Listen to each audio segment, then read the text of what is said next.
अस्सलामुअलैकुम वरहमतुल्लाहि वबरकातुहू। Government primary school में आज उर्दू का पर्चा था। उसकी ड्यूटी 5वीं जमात के तलबा पर थी।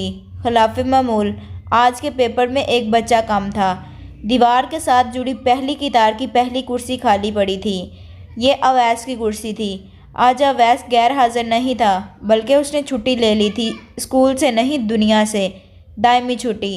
वो एक दिन पहले ही अपनी गली में खेलते हुए गटर के खुले दाने में गिरकर मर चुका था। बदकिस्मत था, वरना उसकी कम्युनिटी के बच्चों में बड़े होकर मुखालिफ सियासी पार्टी के हाथों शहीद होने की रवायात थी।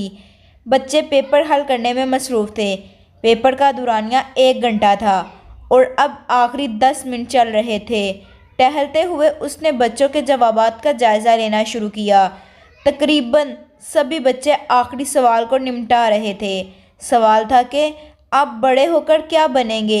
5वीं जमात के बच्चों से ऐसे किसी तहलीकी मजमून की तवक्कुन कोई उम्मीद नहीं थी, लेकिन वक़्त गुजारी को उसने उनके जवाबी पर्चों में झांकना शुरू कर दिया। तीसरी कितार की चारों कुर्सियों पर डॉक्टर साहबान विराजमान थे, फिर एक पायलट, और यूं ये सिलसिला पहली कितार के वस्त तक डॉक्टर, पायलट और इंजीनियर के दरमियान ही घूमता रहा।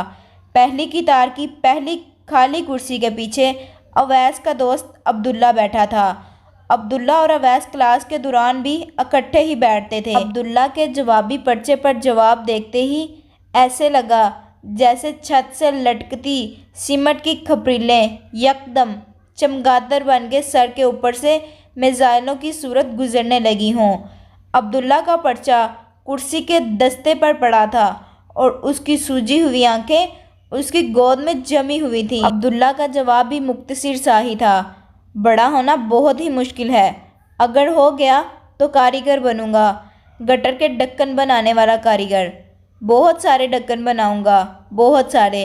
अगर ये आपको वीडियो पसंद आई तो लाइक, शेयर और सब्सक्राइब लाजमी करें। शुक्रिया।